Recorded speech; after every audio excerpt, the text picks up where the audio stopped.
America, gentlemen say, is a noble object. It is an object well worth fighting for. Certainly it is, if fighting a people be the best way of gaining them. Gentlemen in this respect will be led to their choice of means by their complexions and their habits. Those who understand the military art will, of course, have some predilection for it. Those who wield the thunder of the state may have more confidence in the efficacy of arms. But I confess, possibly for want of this knowledge, my opinion is much more in favor of prudent management than of force, considering force not as an odious, but a feeble instrument for preserving a people so numerous, so active, so growing, so spirited as this, in a profitable and subordinate connection with us. First, sir, permit me to observe, that the use of force alone is but temporary. It may subdue for a moment, but it does not remove the necessity of subduing again, and a nation is not governed which is perpetually to be conquered. My next objection is its uncertainty. Terror is not always the effect of force, and an armament is not a victory. If you do not succeed, you are without resource. For, conciliation failing, force remains, but, force failing, no further hope of reconciliation is left. Power and authority are sometimes bought by kindness, but they can never be begged as alms by an impoverished and defeated violence.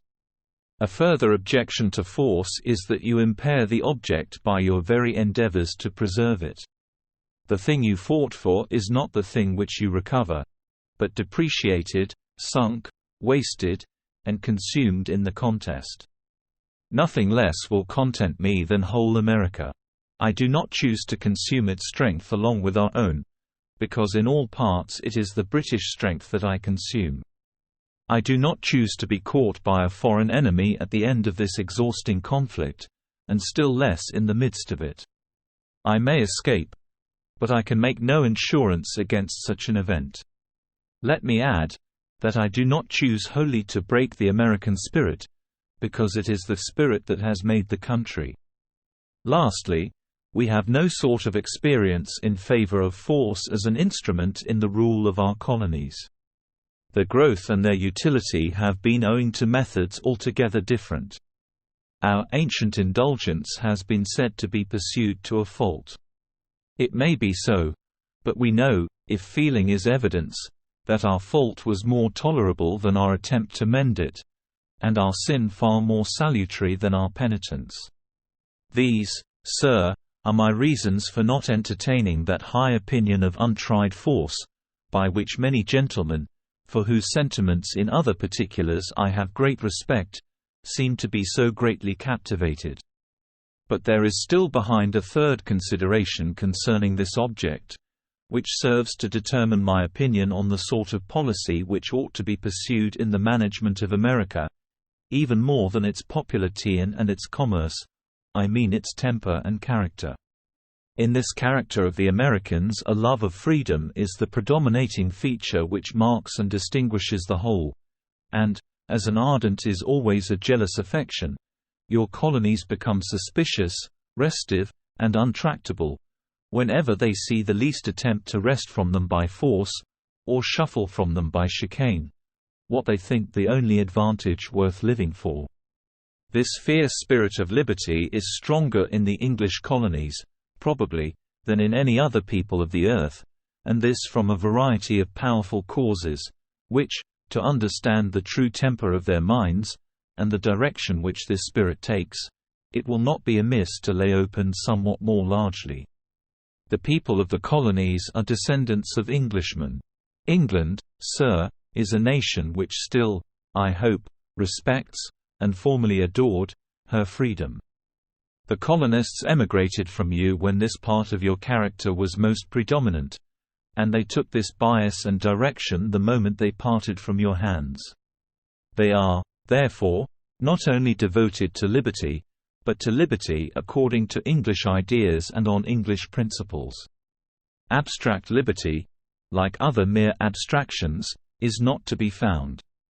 Liberty inheres in some sensible object, and every nation has formed to itself some favorite point which, by way of eminence, becomes the criterion of their happiness. It happened, you know, sir, that the great contests for freedom in this country were, from the earliest times, chiefly upon the question of taxing. Most of the contests in the ancient commonwealths turned primarily on the right of election of magistrates, or on the balance among the several orders of the state. The question of money was not with them so immediate. But in England it was otherwise. On this point of taxes the ablest pens and most eloquent tongues have been exercised.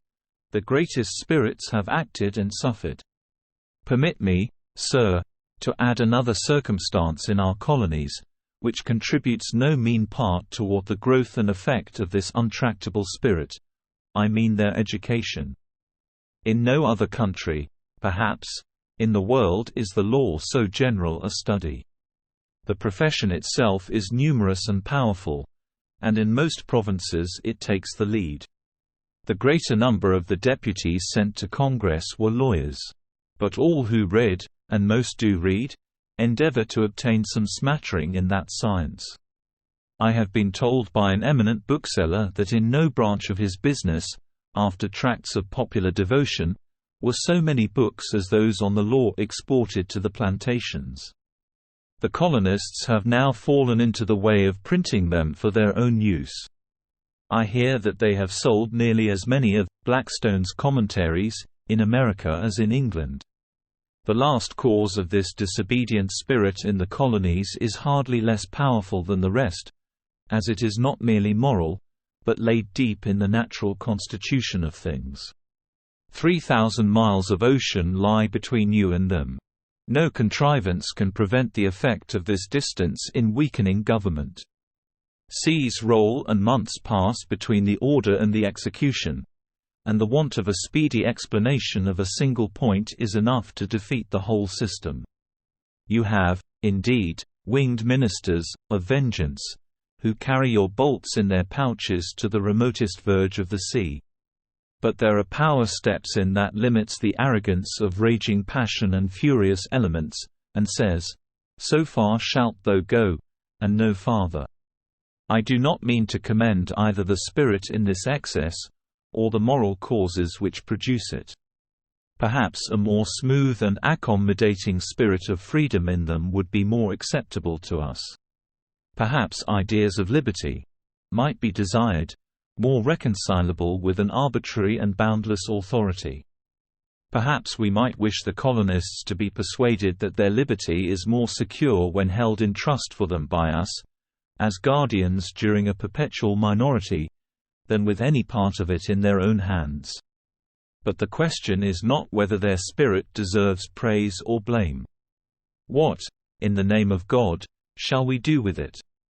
You have before you the object, such as it is, with all its glories, with all its imperfections on its head.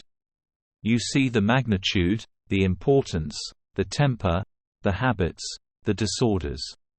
By all these considerations we are strongly urged to determine something concerning it. We are called upon to fix some rule and line for our future conduct which may give a little stability to our politics, and prevent the return of such unhappy deliberatians as the present. Every such return will bring the matter before us in a still more untractable form. For what astonishing and incredible things have we not seen already? What monsters have not been generated from this unnatural contention? We are indeed, in all disputes with the colonies, by the necessity of things, the judge. It is true, sir, but I confess that the character of judge in my own cause is a thing that frightens me. Instead of filling me with pride, I am exceedingly humbled by it. I cannot proceed with a stern, assured, judicial confidence, until I find myself in something more like a judicial character. Sir, these considerations have great weight with me, when I find things so circumstanced that I see the same party at once a civil litigant against me in point of right and a culprit before me, while I sit as criminal judge on acts of his whose moral quality is to be decided on upon the merits of that very litigation. Men are every now and then put, by the complexity of human affairs, into strange situations. But justice is the same, let the judge be in what situation he will. In this situation, let us seriously and coolly ponder, what is it we have got by all our menaces, which have been many and ferocious? What advantage have we derived from the penal laws we have passed, and which, for the time, have been severe and numerous? What advances have we made toward our object by the sending of a force which, by land and sea, is no contemptible strength? Has the disorder abated? Nothing less. When I see things in this situation, after such confident hopes, bold promises, and active exertions, I cannot, for my life, avoid a suspicion that the plan itself is not correctly right. If, then, the removal of the causes of this spirit of American liberty be, for the greater part, or rather entirely, impracticable, if the ideas of criminal process be inapplicable, or, if applicable, are in the highest degree inexpedient, what way yet remains? No way is open but the third and last, to comply with the American spirit as necessary, or, if you please, to submit to it as a necessary evil. If we adopt this mode, if we mean to conciliate and concede, let us see of what nature the concessions ought to be. To ascertain the nature of our concessions, we must look at their complaint. The colonies complain that they have not the characteristic mark and seal of British freedom. They complain that they are taxed in Parliament in which they are not represented. If you mean to satisfy them at all, you must satisfy them with regard to this complaint. If you mean to please any people, you must give them the boon which they ask. Not what you may think better for them, but of a kind totally different. Such is steadfastly my opinion of the absolute necessity of keeping up the concord of this empire by a unity of spirit, though in a diversity of operations, that, if I were sure the colonists had, the leaving this country, sealed regular compact of servitude, that they had solemnly put on the rights of citizens, that they had made out to renounce all dears of liberty for them and the posterity to all generations, yet should hold myself obliged to conform to the temper found universally prevalent in Zonde, and to govern 2 millions of men, impatient of servitude, on the principles of freedom. I am not determining a point of law. I am restoring tranquility, and the general character and situation of a people must determine what sort of government is fitted for them. That point nothing else can or ought to determine.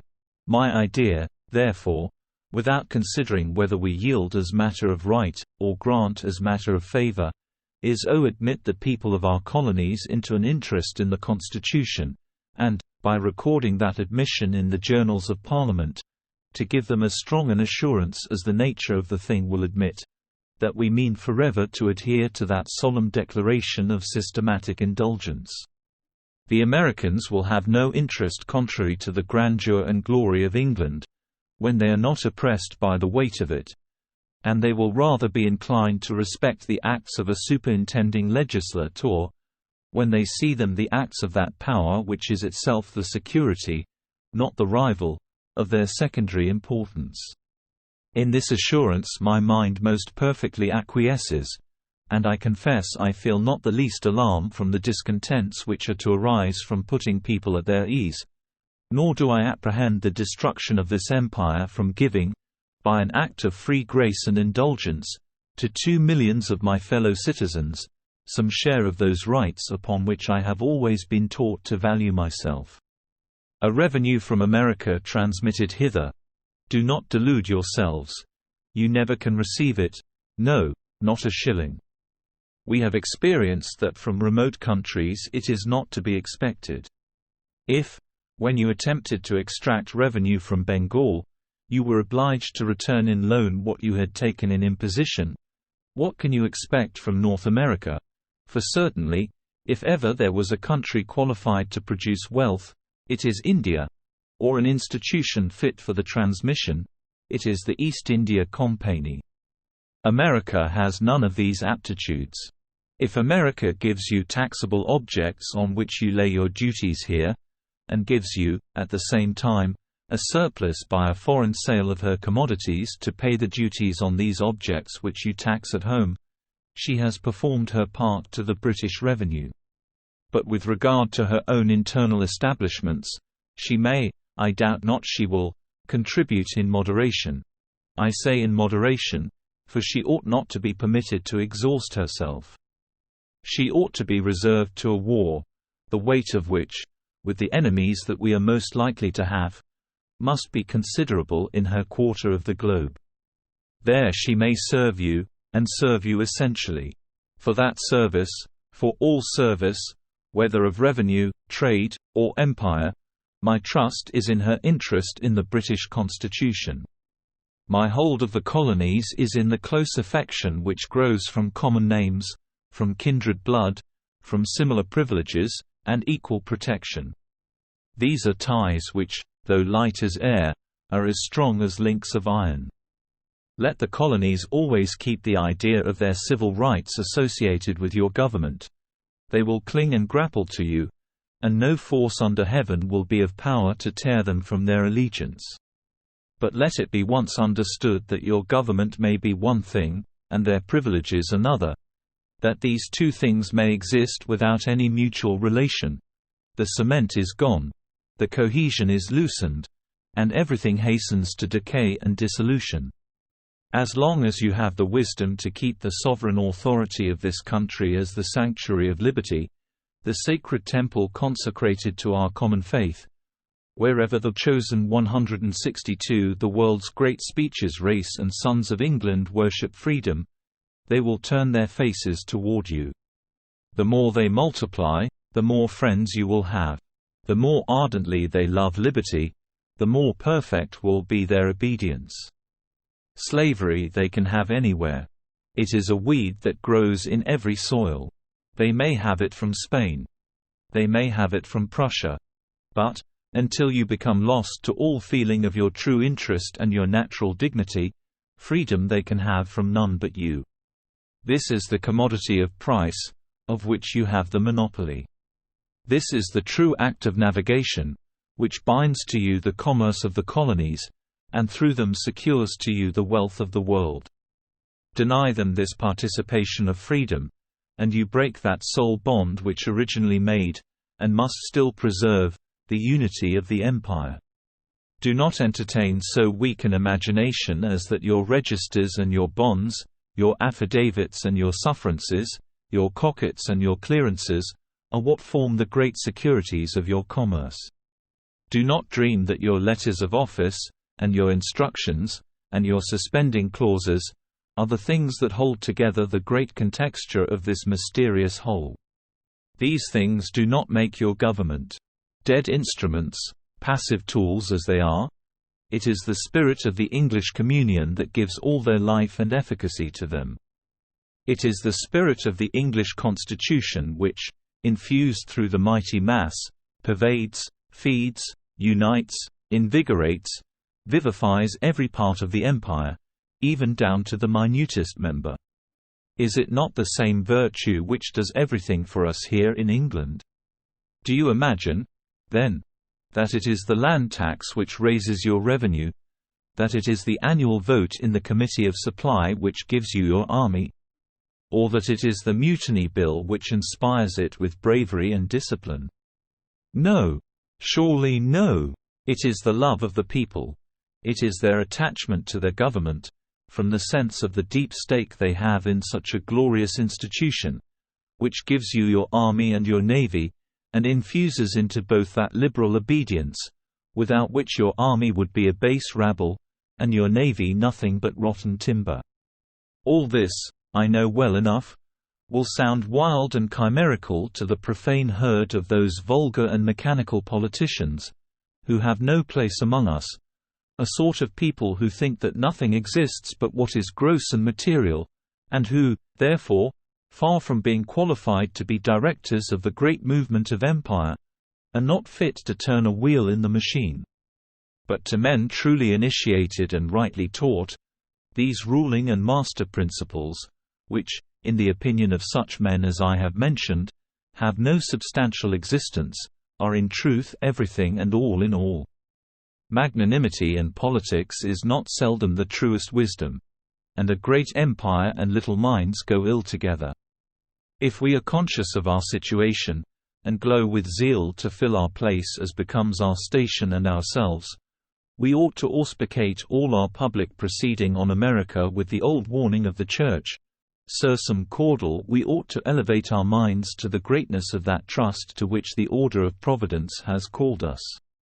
By adverting to the dignity of this high calling, our ancestors have turned a savage wilderness into a glorious empire, and have made the most extensive and the only honorable conquests, not by destroying, but by promoting, the wealth, the number, the happiness of the human race. Let us get an American revenue as we have got an American empire. English privileges have made it all that it is. English privileges alone will make it all it can be.